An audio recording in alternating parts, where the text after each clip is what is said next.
सभी का स्वागत करता हूं आप सभी के अपने चैनल टारगेट सिलेक्शन में। साथियों, आज के इस वीडियो में ऐसे कुछ चुनिंदा क्वेश्चंस हम लोग देखने जा रहे हैं जिन क्वेश्चंस को अगर आप साथियों देख लेते हैं तो मेरा मानना है कि आपका यूपी पुलिस कांस्टेबल का एग्जाम बहुत आसानी से क्रैक हो सकता है, क्योंकि इसमें साथियों मैंने हिंदी के टॉप लेवल के क्वेश्चन लिए हैं, जीके जीएस यूपी जीके के टॉप लेवल के क्वेश्चन और रीजनिंग के और मैथ के साथियों एकदम टॉप लेवल के वो क्वेश्चंस लिए हैं जो आपके एक्सपेक्टेड क्वेश्चन है, जो आपके संभावित क्वेश्चन है। तो इस पूरी क्लास को साथियों एंड तक आप लोग देखिएगा। जितने भी क्वेश्चन मैं आपको करवाऊं उतने क्वेश्चन करके साथियों परीक्षा हॉल में आप लोग चले जाना, आपका एग्जाम साथियों मैं कह सकता हूं कि क्रैक हो जाएगा।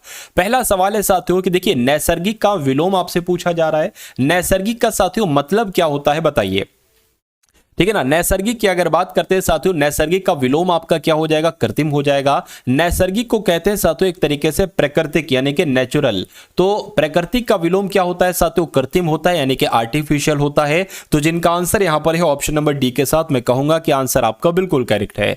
उसके बाद देखिए, बहुवचन का कौन सा विकल्प उचित नहीं है। देखिए, ये एक बहुवचन शब्द है, ठीक है ना, ये एक बहुवचन शब्द है। उसके बाद साथियों यहां पर अगर बात करते हैं हम लोग कि ये भी एक बहुवचन है, ये भी एक बहुवचन है, ठीक है, ये भी एक बहुवचन है, लेकिन बत्तियां शब्द जो यहां पर लिखा हुआ है वो सही तरीके से साथियों नहीं लिखा हुआ है, ठीक है ना। कैसे बत्तियां लिखा जाता है ये भी मैं आपको बता देता हूं साथियों, ये भी मैं आपको एक तरीके से बता दे। तो बत्तियां आपका ऐसे लिखा जाता है, ना कि ऐसे। तो कुल मिला के कहा गया था कि बहुवचन कौन सा शब्द सही नहीं है, तो ऑप्शन नंबर सी वाला सही शब्द नहीं है। उसके बाद देखिए साथियों, विभूति शब्द की अगर बात करते हैं, आपसे यहां पर पूछा यह जा रहा है कि विभूति शब्द का इसमें से पर्यायवाची क्या होगा। तो विभूति शब्द का पर्यायवाची साथियों ऐश्वर्य होता है, आप लोग ध्यान रखेंगे, एग्जाम में डायरेक्ट आपसे पूछा जा सकता है। उसके बाद देखिए कि निम्नलिखित में से सघोष वर्ण साथियों कौन कौन से हैं, मुझे बताइए। चलिए, तो अगर बात करते हैं साथियों डा, घा और या की, तो ये आपके सघोष वर्ण के अंतर्गत ही आएंगे। उसके बाद देखिए अगला सवाल है आपके स्क्रीन पर कि वो कवि जो तत्काल कविता करे उसको क्या कहा जाएगा। तो ये एग्जाम में आपके सैकड़ों बार साथियों पूछा जाने वाला क्वेश्चन है, मैं कह सकता हूं उसको आशु कवि कहा जाता है, जो कवि तत्काल कविता कर दे। उसके बाद देखिए कि भूखों को भोजन करवाया गया, इस वाक्य में रेखांकित शब्द में साथियों कारक आपसे पूछा जा रहा है। रेखांकित कहां पर हो जाएगा, ये हो जाएगा, यानी कि भूखों को। अब को की अगर बात करते हैं, देखिए अब मैं यहां पर कह सकता हूं भूखों को भोजन करवाया गया या भूखों के लिए भोजन करवाएगा। क्या भूखों के लिए भोजन करवाया, तो साथियों के लिए जहां पर आता है संप्रदान कारक वहां पर होता है, ठीक है ना। जैसे कि मान लीजिए राजा ने, ठीक है, राजा ने क्या हुआ अगर बात करें गरीब को एक तरीके से दान दिया, ठीक है ना, या गरीब को कंबल दिया या भिखारी को कंबल दिया, तो वहां पर को नहीं देखेंगे, कर्म ना लगाना उसमें, वहां पर के लिए वहां पर आ जाता है साथियों, ठीक है। तो कुल मिला के आपका राइट आंसर जो जाएगा वो ऑप्शन नंबर सी के साथ जाएगा, क्योंकि जब भी कोई चीज दान में दी जाती है, ठीक है ना, या भूखों को भोजन करवाया जाता है, कोई मान लीजिए पाप पुण्य के लिए कोई चीज की जा रही है, तो वहां पर अगर को होता है तो उसको के लिए के तौर पर साथियों काउंट किया जाता है। ये सवाल आता है, एग्जामिनर सही के सवाल देता है और बच्चे साथियों क्या लगा के आ जाते हैं, कर्म लगाकर आ जाते हैं, और वो उनका साथियों गलत हो जाता है। उसके बाद देखिए अगला सवाल है कि शुद्ध शब्द इसमें से कौन सा होगा, मुझे बताइए। यानी कि जब हम बात करते हैं साथियों शुश्रूषा की, तो कैसे लिखा जाता है आपसे पूछा जा रहा है। ऐसे ऐसे नहीं साथियों, जैसे आपका ऑप्शन नंबर डी में लिखा हुआ है ना, ऐसे आपका शुश्रूषा शब्द लिखा जाता है और यही आपका बिल्कुल सही जवाब भी हो जाता है। उसके बाद देखिए अगला सवाल है कि दाल में जरूर कुछ काला है वरना ये सब यही होते। यहां पर रेखांकित मुहावरे का मतलब आपसे पूछा जा रहा है, यानी कि दाल में जरूर कुछ काला है, इसका मतलब क्या होता है, दाल में कुछ काला है, दोष दिखाना इसका मतलब होता है, संदेह होना इसका मतलब होता है, अनिष्ट चाहना मैं कहूंगा साथियों, संदेह होना यानी कि शक होना एक तरीके से मैं कहूंगा, यानी कि दाल में कुछ ना कुछ तो काला है, यानी कि संदेह है। उसके बाद देखिए पश्चिमी हिंदी की बोली इसमें से कौन सी नहीं है, मुझे बताइए।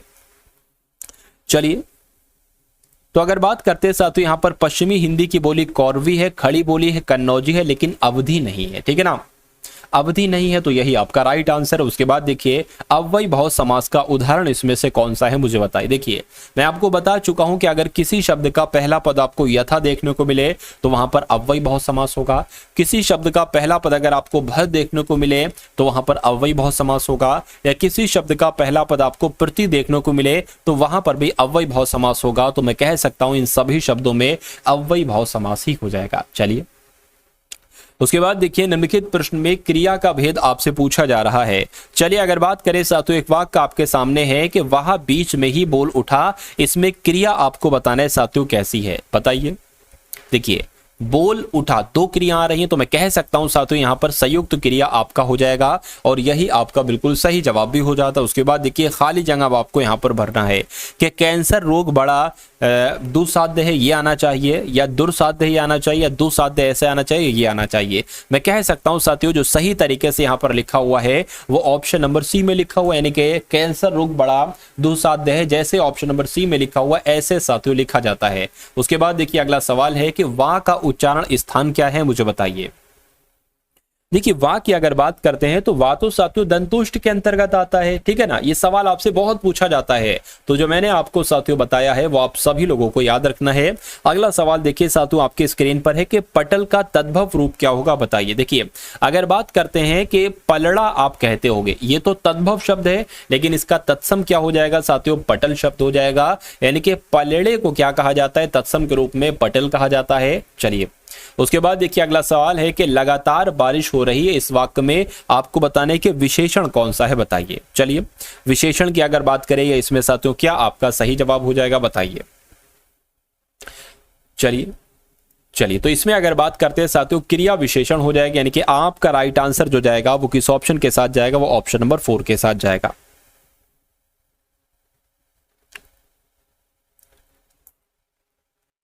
अगर इसमें मैं आपसे पूछूं कि इसमें विशेषण क्या है, तो अगर बात करें साथियों इसमें विशेषण क्या है, देखिए क्रिया की अगर बात करें, क्रिया क्या है, क्रिया साथियों ये बारिश हो रही है, ये क्या है, ये क्रिया है। और बारिश हो रही है, इस क्रिया की विशेषता कौन सा शब्द बता रहा है, तो लगातार शब्द बता रहा है। तो लगातार शब्द क्या हो जाएगा, एक विशेषण हो जाएगा। और कैसा विशेषण हो जाएगा, एक क्रिया विशेषण हो जाएगा। यानी कि आपका राइट आंसर अगर है ऑप्शन नंबर डी, तो मैं कहूंगा बिल्कुल करेक्ट है।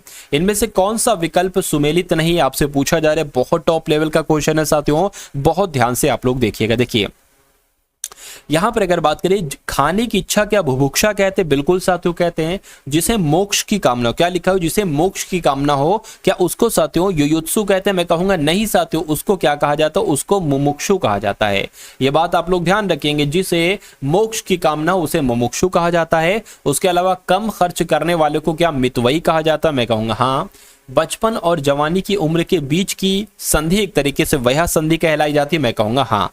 यानी कि अगर बात करते हैं साथियों जिसे मोक्ष की कामना हो उसको युयुत्सु नहीं बल्कि मुमुक्षु कहा जाता है। तो कौन सा विकल्प सही नहीं है, ऑप्शन नंबर बी वाला विकल्प सही नहीं है। उसके बाद देखिए साथियों दिए गए वाक्य का काल बताइए, यानी कि आपके सामने एक वाक्य है बस छूट गई होगी, इसका आपको बताने के हेतु मत भूतकाल है, अपूर्ण भूतकाल है, पूर्ण भूतकाल है या संदिग्ध भूतकाल है। देखिए इसमें आपको संदिग्ध भूतकाल साथियों लग रहा है, तो मैं कह सकता हूं संदिग्ध भूतकाल आपका राइट आंसर हो जाएगा। उसके बाद देखिए कानन कुसुम साथियों किसकी रचना, ये बहुत पूछी जाती है एग्जाम में, तो ये जयशंकर प्रसाद की रचना है। किसकी रचना है साथियों, कानन कुसुम, ये जयशंकर प्रसाद की रचना है, ये आप सभी लोग यहां पर याद रखेंगे। चलिए अगर आपसे पूछ लिया जाए साथियों साहित्य लोचन किसकी रचना है, क्या अगर आपसे पूछ लिया जाए, अगर आपसे पूछ लिया जाए साथियों साहित्य लोचन किसकी रचना है, तो आपको बताना है बाबू श्याम सुंदर प्रसाद की है। उसके अलावा साथियों अगर आपसे रश्मि रति पूछ लिया जाए कि रश्मि रति किसकी रचना है, तो रश्मि रति साथियों रामधारी सिंह दिनकर की रचना है। आचार्य रामचंद्र शुक्ल की अगर बात करते हैं, इनकी रचना बहुत पूछी जाती है कि चिंतामणि किसकी रचना है साथियों, चिंतामणि आपकी आचार्य रामचंद्र शुक्ल की रचना है। उसके बाद देखिए गोस्वामी तुलसीदास की कृति इसमें से कौन सी है, मुझे बताइए। चलिए देखिए कृष्ण गीता वाले की जब हम बात करते हैं तो ये किसकी रचना है साथियों, ये आप लोग ध्यान रखेंगे, ये तुलसीदास की रचना है, ठीक है ना।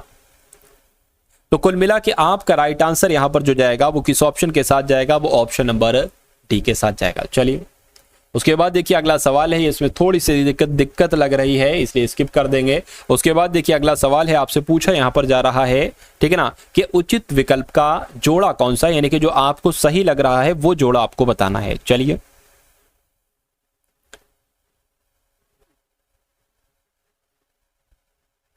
देखिए यहां पर अगर साथियों बात करें हम लोग कि यहां पर सही जवाब कैसे क्या हो सकता है, ठीक है। देखिए अगर बात करते हैं साथियों कर्ण, कर्ण एक तत्सम शब्द है और इसका तद्भव शब्द क्या होता है मैं आपको बता देता हूं, कान होता है, कारण नहीं होता है। इक्षु की अगर बात करते हैं साथियों, इक्षु का तत्सम क्या होता है, सॉरी तद्भव क्या होता है, आंख नहीं होता है, क्या होता है साथियों, ईक होता है। क्या होता है भाई साहब, ईक होता है। उसके अलावा गेंद को तत्सम में क्या कहते हैं, तो मैं कहूंगा साथियों कंदुक कहते हैं, ठीक है ना। उसके अलावा अगर बात करें अक्षी की अगर बात करें तो अख नहीं होता है साथियों, अक्षी की अगर बात करते हैं साथियों आंख कहते हैं, इसको हम लोग क्या कहते हैं, आंख कहते हैं। तो मैं कह सकता हूं कि आंसर आपका जो जाएगा वो ऑप्शन नंबर सी के साथ जाएगा। अगला सवाल देखिए, सुरेंद्र द्वारा सुंदर गीत लिखे गए, इस वाक्य में वाच्य आपसे पूछा जा रहा है कि कौन सा वाच्य है, मुझे बता दीजिए। अब देखिए मैं आपको बता देता हूं कि अगर कहीं पर भी कर्तृवाच्य लिखा होगा तो उसमें साथियों कर्ता की प्रधानता होगी और उस वाक्य में साथियों ने दिख जाए अगर आपको तो कर्तृवाच्य लगा देना। अगर किसी वाक्य में साथियों आपको से दिख जाए और से के साथ ही उस वाक्य में नहीं दिख जाए तो वहां पर हमेशा बहुवाच्य हो जाएगा। और अगर किसी वाक्य में आपको द्वारा शब्द देखने को मिल जाए तो वहां पर एक तरीके से आप कर्मवाच्य लगा देना। और इस वाक्य में साथियों मुझे द्वारा शब्द ही देखने को मिला है तो मैं कह सकता हूं ये कैसा वाच्य हो जाएगा, ये कर्मवाच्य इसमें हो जाएगा। यानी कि सुरेंद्र द्वारा सुंदर गीत लिखेगा, यानी कि कर्मवाच्य जिनका भी आंसर है मैं कहूंगा बिल्कुल करेक्ट है। उसके बाद देखिए अगला सवाल है आपकी स्क्रीन पर, देखिए और मुझे बताइए राइट आंसर क्या होगा। साथियों मैंने आपके लिए पीडीएफ की अगर बात करें साथियों 2018 से लेकर 2024 तक की पीडीएफ तैयार करवाई, इसमें साथियों 18 पेपर आपको मिलेंगे, ठीक है ना। पेपर की अगर बात करते साथियों 18 की अगर बात करें यानी कि 150 के हिसाब से सोच लीजिए कितने क्वेश्चन हो जाएंगे। उसके अलावा 10 प्रैक्टिस सेट आपको दिए जा रहे हैं। मेरा मानना है कि अगर इन दोनों पीडीएफ को आप लगा लेते हैं तो आपका एग्जाम साथियों मैं कह सकता हूं एग्जाम क्रैक बहुत आसानी से हो जाएगा, क्योंकि 65 से 70% पेपर साथियों इसी में से आपका आएगा, ठीक है ना। तो कुल मिला के ये दोनों पीडीएफ सिर्फ आपको 45 रुपए में दी जा रही है। कैसे आप ये पीडीएफ ले सकते हैं साथियों, डिस्क्रिप्शन में लिंक है, ठीक है ना। क्या डिस्क्रिप्शन में लिंक है व्हाट्सएप पर पीडीएफ प्राप्त करने का। उस लिंक पर जब आप साथियों क्लिक करेंगे तो आप व्हाट्सएप पर आ जाएंगे और वहां पर आपको एक बारकोड दिया जाएगा और उस बारकोड पर 45 का पेमेंट करके आप स्क्रीनशॉट भेजेंगे, ये दोनों पीडीएफ आपको साथियों भेज दी जाएगी। एग्जाम से पहले पहले सरसरी नजर से साथियों इन पीडीएफ को लगा लीजिएगा, देख लीजिएगा। मेरा मानना है कि एग्जाम में साथियों आपको फतह मिलेगी।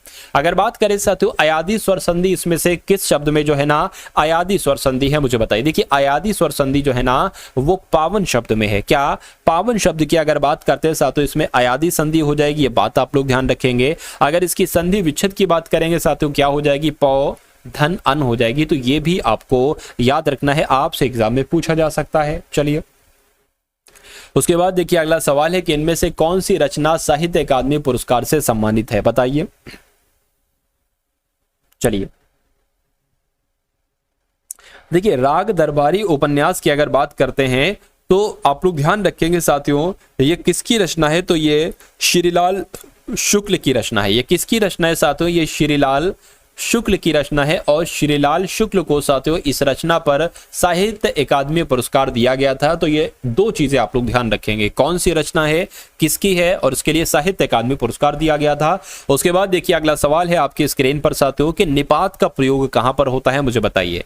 देखिए अगर बात करें साथियों किसी भी वाक्य को क्या प्रभावपूर्ण बनाने के लिए, क्या किसी भी वाक्य को प्रभावपूर्ण बनाने के लिए साथियों निपात शब्द का इस्तेमाल किया जाता है। बिल्कुल, जैसे कि मैं कहूं कि मैं ये काम कर लूंगा, ठीक है ना, मैं ये काम कर सकता हूं, कोई प्रभावपूर्ण वाक्य नहीं लिखा। लेकिन अगर उस वाक्य में मैं ही लगा दूं, क्या मैं ही ये काम कर सकता हूं, तो ये वाक्य थोड़ा सा अट्रैक्टिव हो जाएगा साथियों, ठीक है ना। उसके अलावा साथियों तुम आना, ये कोई इसमें वाक्य में कोई कुछ नहीं लगा प्रभावपूर्ण, तुम भी आना। अब अगर भी लगा दिया गया ना तो थोड़ा सा अट्रैक्टिव हो जाएगा, थोड़ा सा बढ़िया आपको लगने लगेगा। तो अगर वाक्य में ऐसे शब्द आ रहे हैं जिनसे वाक्य थोड़ा सा प्रभावपूर्ण बन रहा है तो यानी कि उस वाक्य में निपात शब्द का इस्तेमाल किया गया है। हरीश छत पर बैठा है, नहीं। कल एक कवि गोष्ठी का आयोजन किया गया है, नहीं। आप भी आइएगा, मैं छुट्टी के दिन घर पर रहता हूं, मैं कह सकता हूं यहां पर भी आ गया है और यही साथियों निपात है। यानी कि आंसर आपका अगर है ऑप्शन नंबर सी तो मैं कहूंगा बिल्कुल करेक्ट है। उसके बाद देखिए युद्ध में शहीद होना, इसके लिए मुहावरे का प्रयोग कीजिए साथियों। मुंह की खाना, आग से खेलना, लोहा मारना या खेत आना। मैं कह सकता हूं साथियों खेत आना इस प्रश्न का बिल्कुल सही जवाब हो जाएगा, ठीक है ना। यानी कि युद्ध में शहीद होना यानी कि खेत आना। उसके बाद देखिए अगला सवाल है आपके स्क्रीन पर कि किस क्रम में स्पर्श और संघर्षी व्यंजन नहीं है, मुझे बताइए। किस क्रम में स्पर्श और संघर्षी व्यंजन नहीं है, ये आपसे कुल मिला के यहां पर पूछा जा रहा है, बताइए। देखिए यहां पर भी है, यहां पर नहीं है साथियों, लेकिन ये भी है, ये भी है, तो कुल मिला के आपका राइट आंसर बी के साथ जाएगा। उसके बाद देखिए ढपोर शंख होना, इस मुहावरे का मतलब क्या होता है, बताइए। चलिए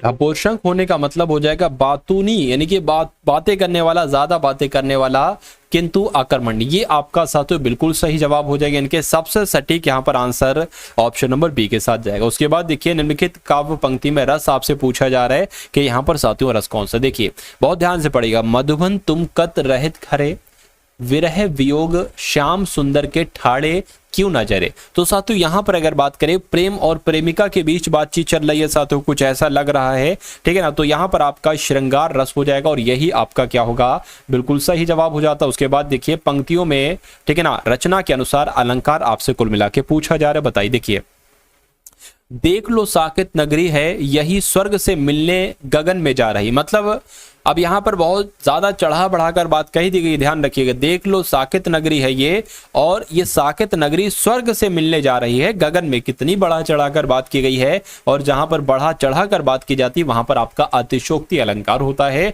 तो कुल मिला के यहाँ पर आपका राइट आंसर जाएगा ऑप्शन नंबर ए के साथ।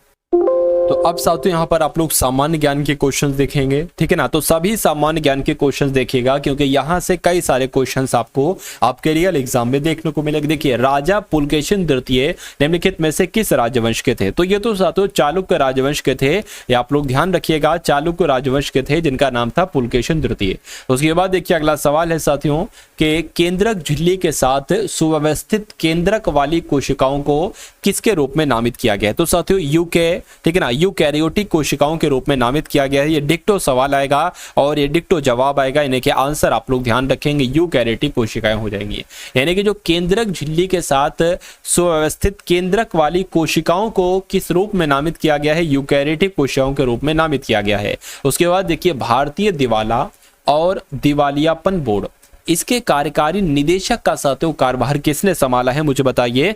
तो जितेश जॉन इनका नाम है, और ये साथियों भारतीय दिवाला और दिवालियापन बोर्ड के कार्यकारी निदेशक बने हैं। अगला सवाल देखिए साथियों आपसे यहाँ पर पूछा जा रहा है कि राज्य शैक्षिक अनुसंधान और प्रशिक्षण परिषद उत्तर प्रदेश की स्थापना साथियों कब की गई। तो 1981 में इसकी स्थापना की गई। अर्थव्यवस्था में कितने प्रकार की राजस्व प्राप्तियां विद्यमान है। तो अगर आपसे साथियों ये सवाल पूछा जाए तो आप लोग ध्यान रखेंगे 2 प्रकार की राजस्व प्राप्तियां विद्यमान है। अगला सवाल देखिए साथियों केंद्र सरकार के, क्या साथियों केंद्र सरकार के यहाँ पर बात की गई है, केंद्र सरकार के किस मंत्रालय ने पॉट मित्रो ऐप लॉन्च किया था। तो कपड़ा मंत्रालय की अगर बात करते हैं, कपड़ा मंत्रालय के द्वारा ही साथियों पॉट मित्रो ऐप लॉन्च किया गया है। उसके बाद देखिए अगला सवाल है आपके स्क्रीन पर कि काल बैसाखी किस राज्य की स्थानीय पवन है। तो ये तो साथियों पश्चिम बंगाल की स्थानीय पवन है काल बैसाखी, आप सभी लोगों को यहाँ पर याद रखना है। चलिए उसके बाद देखिए अगला सवाल है आपके स्क्रीन पर, और आपसे पूछा जा रहा है कि 2011 में भारत में किस केंद्र शासित प्रदेश में लिंग अनुपात न्यूनतम रहा था।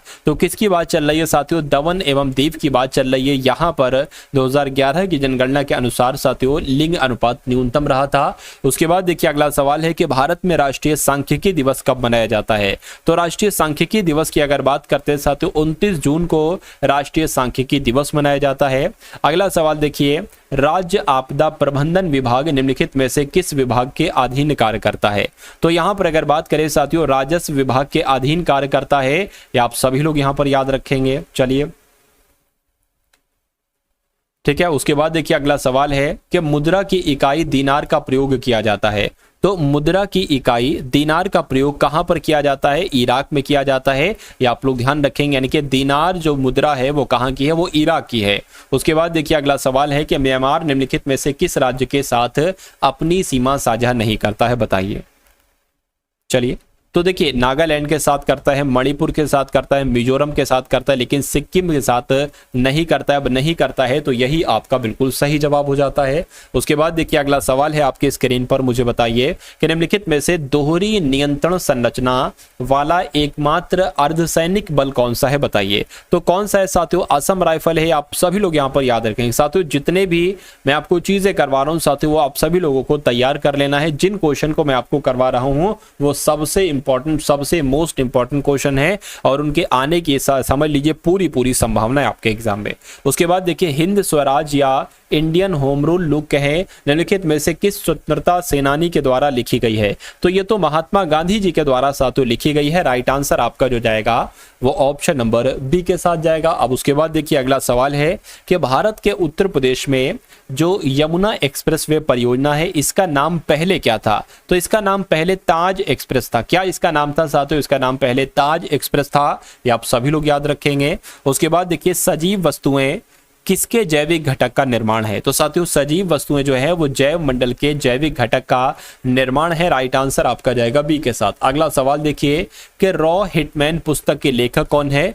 तो रॉ हिटमैन पुस्तक के लेखक एस हुसैन जैदी हैं। कौन है साथियों, एस हुसैन जैदी ही रॉ हिटमैन पुस्तक के लेखक हैं। उसके बाद देखिए भारतीय संविधान का निम्नलिखित में से कौन सा अनुच्छेद शिक्षा के अधिकार के प्रावधान से संबंधित है, मुझे बताइए। तो अगर बात करते हैं अनुच्छेद 21 का ए, तो ये आपके प्रश्न का बिल्कुल सही जवाब हो जाएगा। अब साथियों यहाँ पर आप लोग देखिए इस क्वेश्चन को और इस क्वेश्चन का राइट आंसर बताने की कोशिश कीजिए कि आप एक पुलिस अधिकारी हैं। कौन है आप, एक पुलिस अधिकारी हैं और आपने एक शादी को, एक व्यक्ति को शादी समारोह में एक बारात में फायरिंग करते हुए देख लिया है। जब आप अपने अधीनस्थों के साथ एक वाहन में गुजर रहे थे, ठीक है ना, जब आप एक अधीनस्थों के साथ अपने वाहन में गुजर रहे थे तो आपने देखा था एक शादी में एक व्यक्ति को शादी समारोह में फायरिंग करते हुए। तो बारात में 60 से ज्यादा लोग शामिल हैं और सब आनंद लेने में लगे हुए हैं। आपकी तत्काल कार्रवाई क्या होगी, यानी कि आप इस कंडीशन में होंगे, आप क्या करेंगे, आप फायरिंग करने वाले आदमी और दूल्हे और दुल्हन की पिटाई करने लगेंगे। ऐसा नहीं करेंगे, आप व्यक्ति को रोकेंगे, उसका हथियार अपने कब्जे में लेंगे और उसे हिरासत में लेंगे या घटना पर ध्यान नहीं देंगे क्योंकि आप बारात का हिस्सा नहीं। देखिए आप क्या करेंगे, आप व्यक्ति को रोकेंगे सबसे पहले और उसका हथियार अपने कब्जे में लेंगे और उसको हिरासत में ले लेंगे। साथियों इतना आप काम करेंगे, यानी कि आंसर आपका जाएगा ऑप्शन नंबर बी के साथ। चलिए उसके बाद देखिए अगला सवाल है, देखिए धातु जिस प्रकार संवहन से संबंधित है उसी प्रकार प्लास्टिक किससे संबंधित होगी। तो मैं कह सकता हूं उसी प्रकार प्लास्टिक पृथक्करण से संबंधित होगी। ये डायरेक्ट आपसे एग्जाम में सवाल पूछा जाएगा, तो आप लोग साथियों ध्यान रखेंगे जो चीज मैंने आपको बताई है। चलिए अब उसके बाद देखिए अगला सवाल है साथियों, यहाँ पर 76 से 13 बना दिया गया है, तो यहाँ पर 72 से साथियों क्या बनाया जा सकता है, ये बात आपसे यहाँ पर पूछी जा रही है। अब सवाल ये पैदा होता है कि आखिर 76 से ये 13 बना कैसे है। क्या ये आप सवाल पैदा ये होता है साथियों कि ये 76 से 13 बना कैसे है। मैं आपको बता दूं, देखिए ये आपका साथियों 7 है, ठीक है ना, तो ये 7 का स्क्वायर हो जाएगा और ये 6 है यानी कि ये 6 का स्क्वायर हो जाएगा। जब इनको आपस में घटाओगे यानी कि साथियों 7 7 49 में से आप 36 घटाओगे तो कितना बचेगा, 13 बचेगा और ये 13 यहां पर लिखा हुआ है। यानी कि इसमें भी आप यही करोगे, 7 का स्क्वायर में से 2 का स्क्वायर घटाओगे यानी कि 49 में से 4 घटाओगे तो 45 आएगा। तो क्या 45 ऑप्शन में है? मैं कहूंगा बिल्कुल ऑप्शन में है, ऑप्शन नंबर ए वाले में, और यही आपका क्या होगा, बिल्कुल करेक्ट आंसर हो जाता है। उसके बाद देखिए अगला सवाल है आपकी स्क्रीन पर के 1244 है और उसके बाद 624 है, उसके बाद 314 है। आपको बताने के यहां पर कौन सा नंबर आएगा और उसके बाद 81.5 आना चाहिए और 42.75 आना चाहिए। तो यहां पर लॉजिक क्या लग रहा है साथियों, देखिए और मुझे बताइए कि कैसे यहां पर आप लोग आंसर कर पाएंगे। देखिए ये 1244 से 624 हुआ है, तो मुझे ऐसा लग रहा है कि लगभग आधा हुआ है।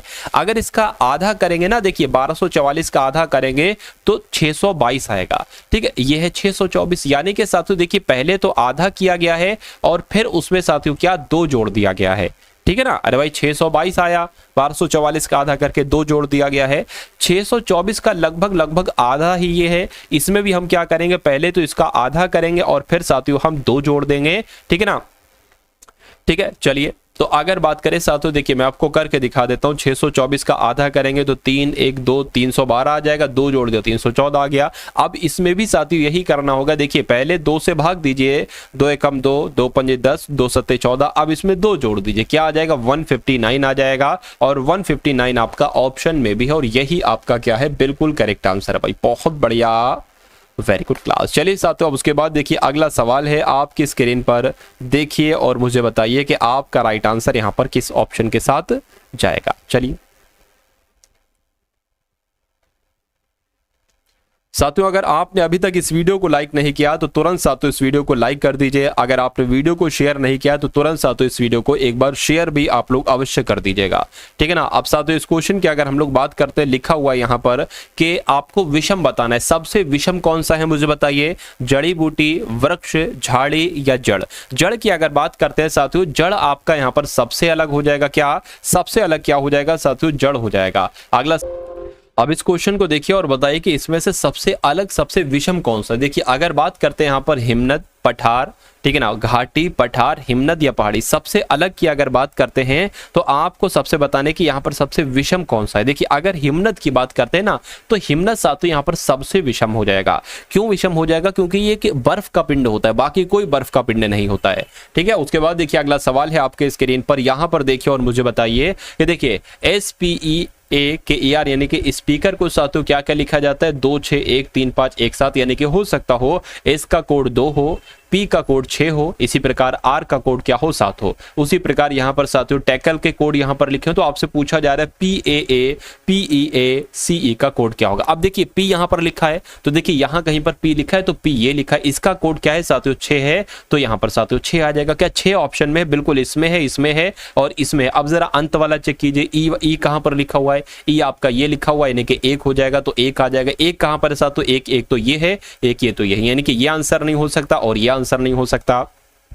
उसके बाद देखिए ये 4 सेम है, ये और ये नहीं सेम है, इसको देख लीजिए तीसरे वाले को, यानी कि ए का कोड क्या होगा, तो ए का कोड क्या होगा साथियों जरा 1 2, ठीक है ना, 3 हो जाएगा। तो 3 कहां पर है, 3 यहां पर है, तो कुल मिला के यहां पर 2 है। मैं कह सकता हूं कि आपका राइट आंसर जो जाएगा वो ऑप्शन नंबर डी के साथ जाएगा। अगला सवाल देखिए, आपको बताने के बेजोड़ शब्द युग्म कौन सा, यानी कि सबसे विषम कौन सा है। देखिए पक्षियों के झुंड को क्या कहा जाता है, मैं कहूंगा पक्षियों, जब बहुत सारे पक्षी होते हैं ना तो उसको क्या कहा जाता है, पक्षियों के समूह को झुंड कहा जाता है, ठीक है। उसी प्रकार अगर बात करते हैं साथियों, जो शेर का समूह है ना, तो शेर के समूह को साथियों क्या पैक नहीं कहा जाता है, शेर के समूह को प्राइड कहा जाता है। क्या कहा जाता है साथियों, प्राइड कहा जाता है। तो इसकी जगह पर अगर प्राइड लिखा होता तो सही होता। उसके अलावा साथियों मछली के समूह को क्या कहा जाता है, मछली के समूह को क्या कहा जाता है, शोल कहा जाता है, ये बिल्कुल सही है। और उल्लुओं के समूह को संसद कहा जाता है, ये भी बिल्कुल सही है। तो गलत कौन सा है साथियों, ऑप्शन नंबर बी वाला गलत है। यानी कि रमेश ने एक तस्वीर की ओर इशारा करते हुए कहा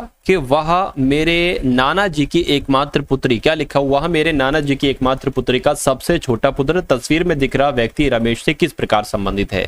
मान लीजिए साथियों ये एक तस्वीर है और आप रमेश हैं या मैं रमेश हूं, तो रमेश ने एक तस्वीर की ओर इशारा करते हुए कहा कि वह मेरे नाना जी की एकमात्र पुत्री। नाना जी की एकमात्र पुत्री कौन होंगी, आपकी माता जी होंगी।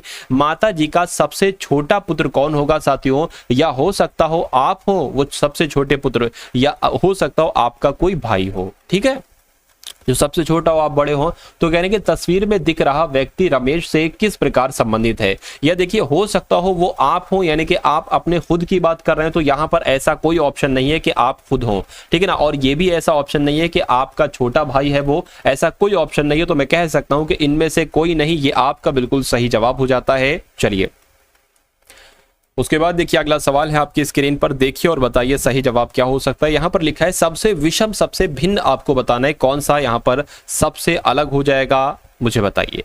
देखिए अगर बात करते हैं यहां पर, ये P 2 पर आता है, T 20 पर आता है, G 7 पर आता है, N 14 पर आता है, उसी प्रकार F 6 पर आता है, J 10 पर आता है, Q 17 पर आता है, L 12 पर आता है, उसी प्रकार E 5 पर आता है, M 13 पर आता है, N 14 पर आता है, K 11 पर आता है, ठीक है ना, K किस पर आता है, 11 पर आता है। उसके बाद देखिए I 9 पर आता है, D 4 पर आता है, W जो है ना 23 पर आता है और G 7 पर आता है। अब यहाँ पर साथियों आपको पता चलेगा कि सबसे अलग सबसे भिन्न साथियों कौन सा है।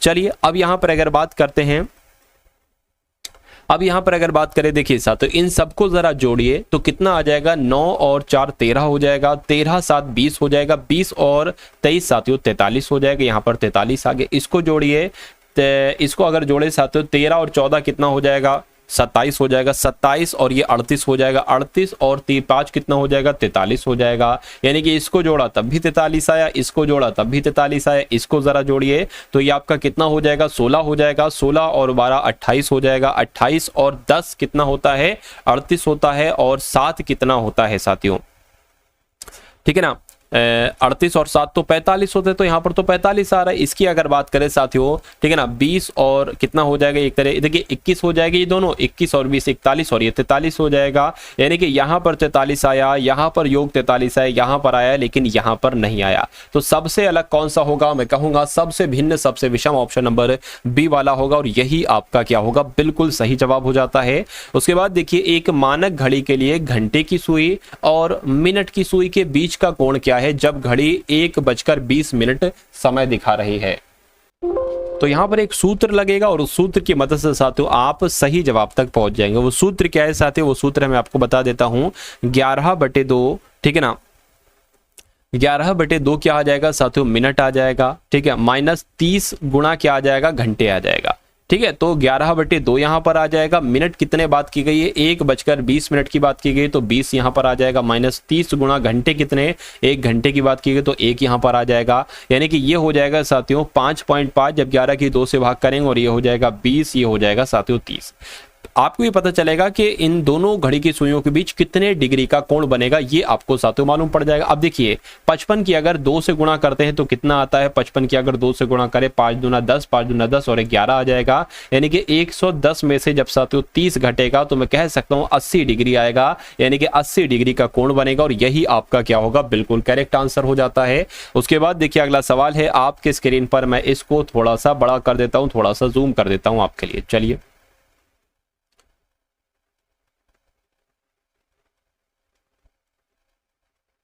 ठीक है, चलिए अब अगर इस सवाल की बात करते हैं, यहां पर लिखा हुआ है कि एक व्यक्ति, क्या लिखा हुआ है साथियों, यहां पर लिखा हो एक व्यक्ति x से शुरू करता है और बिंदु y तक पहुंचने के लिए दक्षिण की ओर 20 मीटर तक चलता है। मान लीजिए साथियों कि आप अभी यहां पर है और ये x बिंदु है, आप x बिंदु से शुरू कर रहे हैं और आप y तक पहुंचने के लिए आप दक्षिण तरफ जाते हैं, यानी कि इस तरफ जाते हैं, और कितना जाते हैं, 20 किलोमीटर जाते हैं, या आप y की तरफ पहुंच जाते हैं। उसके बाद कहा जा रहा है कि वहां से बाएं मुड़ते हैं, यानी कि वहां से आप उल्टे हाथ पर मुड़ते हैं और z तक जाते हैं। तो साथियों z तक जाएंगे, ये z तक हम चले गए, और कितना किलोमीटर चलते हैं, 25 किलोमीटर चलते हैं, तो ये 25 किलोमीटर चल दिए। उसके बाद दिखाए कि वह फिर बाएं मुड़ता है, ठीक है, बाएं मुड़ता है और P तक पहुंचने के लिए 20 मीटर चलता है, बाएं मुड़ता है यानी कि उल्टा चलता है, ठीक है ना, उल्टे हाथ पर मुड़ता है और 20 किलोमीटर चलता है, तो 20 मीटर चलेगा, यहां पर आ जाएगा। यानी कि अभी ये कहां पर आ गया है, Y बिंदु पर आ गया है, ठीक है।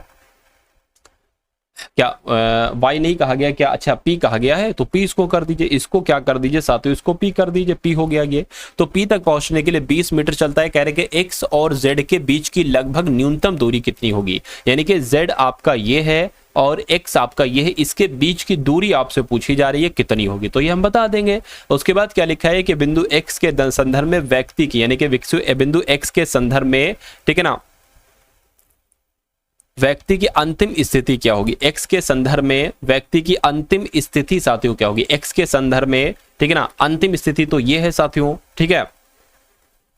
तो ये तो साथियों यहां से अगर देखिए ये तो पूर्व में है, तो पूर्व जहां पर लिखा होगा वो आंसर होगा, पूर्व साथियों यहां पर लिखा है, यहां पर लिखा है, ठीक है ना, लेकिन दक्षिण पूर्व थोड़ी ना है। ऑप्शन नंबर डी वाले को भी देख लें। ये देखते हैं कि इसके बीच की दूरी कितनी है। देखिए ये दूरी कितनी है, 20 है, तो ये दूरी 20 हो जाएगी। ये दूरी कितनी है, 25 है, तो ये 25 हो जाएगी। ये दूरी आपसे पूछी जा रही है। ये होता है साथियों कर्ण, ये होता है आधार, ये होता है लंब। एक सूत्र होता है कर्ण का स्क्वायर बराबर आधार का स्क्वायर प्लस लंब का स्क्वायर। कर्ण का स्क्वायर आपको याद करना है बराबर आधार का स्क्वायर कितना है, 25 है। कितना है साथियों, 25 है, यानी कि 25 का स्क्वायर कितना हो जाएगा, 625 हो जाएगा। उसके बाद साथियों लंब कितना है, 20 है, 20 का स्क्वायर कितना हो जाएगा, 400 हो जाएगा। जब इसको जोड़ोगे साथियों तो कितना आ जाएगा, ये आपका 1025 आ जाएगा। और 1025 की अगर बात करते हैं साथियों, 1025 की अगर साथियों बात करें तो ये लगभग देखिए 1025 किसका स्क्वायर होता है, मैं कह सकता हूं कि ऑप्शन में कहीं पर देख रखा है, एक बार देख लेते हैं, ठीक है ना। ये साथियों लगभग जो होता है वो 32 का स्क्वायर होता है 1025 के आसपास, मतलब 32 पॉइंट कुछ करके, तो मैं कह सकता हूँ 32 यहाँ पर आ जाएगा, यानी कि इसकी जो लंबाई होगी वो 32 कहलाएगी। और 32 कहाँ पर है, ऑप्शन नंबर सी में है, 32 मीटर और पूर्व दिशा आपका बिल्कुल सही जवाब हो जाता भाई। बहुत बढ़िया, वेरी गुड क्लास। उसके बाद देखिए साथियों कुछ क्वेश्चन यहाँ पर मैथ के भी आप लोग देख लीजिए। पहला सवाल साथियों आपके स्क्रीन पर है कि x का मान इस प्रकार ज्ञात कीजिए कि यदि x को 17.5 में जोड़ा जाए, यानी कि x को किस में जोड़ा जाए साथियों, x को हमने 17.5 में जोड़ दिया ये कहा जा रहा है। उसके बाद कह रहे हैं कि और x को 22.5 में से घटा दिया जाए, यानी कि 22.5 में से x को घटा दिया जाए तो नई संख्या का अनुपात कितना आ जाएगा, 1:1 आ जाएगा, यानी कि 1/1 आ जाएगा। यानी कि अगर मान लीजिए एक संख्या हम इसको माने और दूसरी संख्या हम किसको मान लें कि 22.5 में से, यहां पर कहा गया है 22.5 में से x को घटाया जाता है, तो इन दोनों संख्याओं का अनुपात जो आता है वो 1:1 आता है। इतना आपसे कहा गया है, ठीक है ना, इतना आपसे साथियों यहां पर कहा गया है। चलिए अब अगर बात करें इसको कैलकुलेट कर लो, 1 की गुणा इससे कराओगे साथियों तो सेम यही आ जाएगा, x + 17.5 आ जाएगा, ठीक है। अब अगर बात करते हैं साथियों यहाँ पर 1 की गुणा इससे कराओगे तो क्या आ जाएगा, सेम टू सेम आ जाएगा 22.5, ठीक है ना, 22.5 माइनस x आ जाएगा। अब देखिए यहाँ पर x प्लस का है और ये x उधर को है बराबर के माइनस का, जब ये इधर को आएगा तो ये x प्लस x हो जाएगा, यानी कि 2x हो जाएगा। बराबर अगर बात करते हैं साथियों 22.5 में से 17.5 को अब साथियों यहाँ पर घटा दो आप, तो 22.5 में से, ठीक है, 17.5 को अगर घटाओगे तो कितना बचेगा, 5 बचेगा, यानी कि 2x बराबर कितना हो जाएगा, 5 हो जाएगा।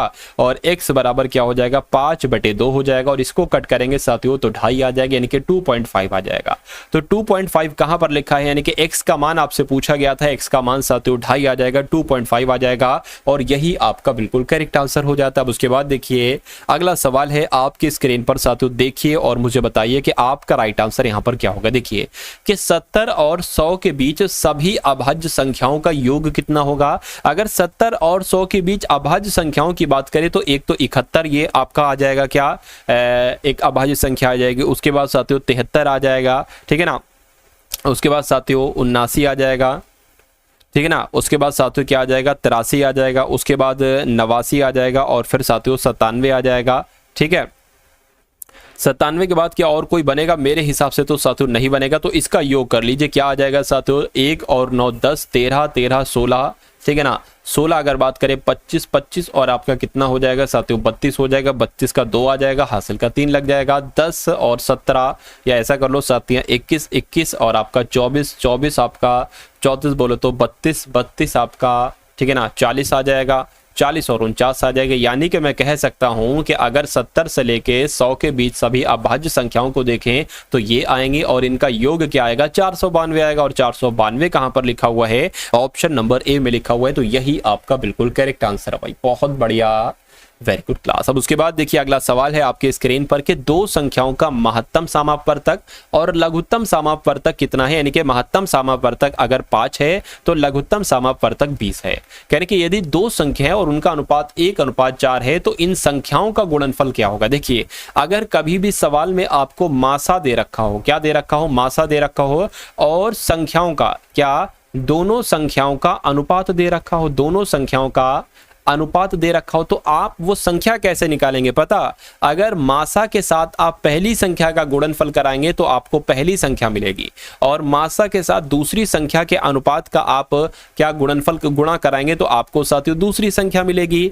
तो 5 मासा है, 5 का अगर पहली संख्या से गुणा कराओगे तो 5 ही आ जाएगा, ठीक है ना। 5 की दूसरी संख्या के अनुपात से गुणा कराओगे तो दूसरी संख्या आ जाएगी। मैं कह सकता हूं कि दो संख्याएं तो हमें प्राप्त होगी, इनका गुणनफल करा लो। 5 गुणा 20 कितना हो जाएगा साथियों, 100 हो जाएगा। तो गुणनफल कितना आएगा, 100 आएगा। इसलिए आपका राइट आंसर जाएगा ऑप्शन नंबर डी के साथ। और जिनका आंसर यहाँ पर ऑप्शन नंबर डी है तो बिल्कुल करेक्ट है भाई, बहुत बढ़िया, वेरी गुड क्लास। साथियों क्लास आपको कैसी लगी एक बार कमेंट सेक्शन में आप लोग जरूर बताइएगा। जिस पीडीएफ का मैंने जिक्र किया था साथियों उस पीडीएफ को आप लोग जरूर लीजिएगा, डिस्क्रिप्शन में उसका लिंक है, 45 रुपीज में आपको वो दी जा रही है। मेरा मानना है लगभग 65 से 70% आपका पेपर वहीं से फंसेगा। उसके अलावा यूपी पुलिस कांस्टेबल की एक प्लेलिस्ट का भी लिंक डिस्क्रिप्शन में वहां पर जाके उन वीडियोस को भी जरूर देख लीजिएगा साथियों एक बार अपने एग्जाम से पहले। तो इस वीडियो को लाइक करके जाइएगा, प्यारे से कमेंट के माध्यम से बताकर जाइएगा कि क्लास आपको कैसी लगी। और एक व्हाट्सएप ग्रुप है उसको साथियों जरूर ज्वाइन कर लीजिए क्योंकि सभी क्लासेस का लिंक आपको वहां से मिल जाएगा। तो मिलते हैं हम सभी लोग आने वाली वीडियो में। जय हिंद साथियों।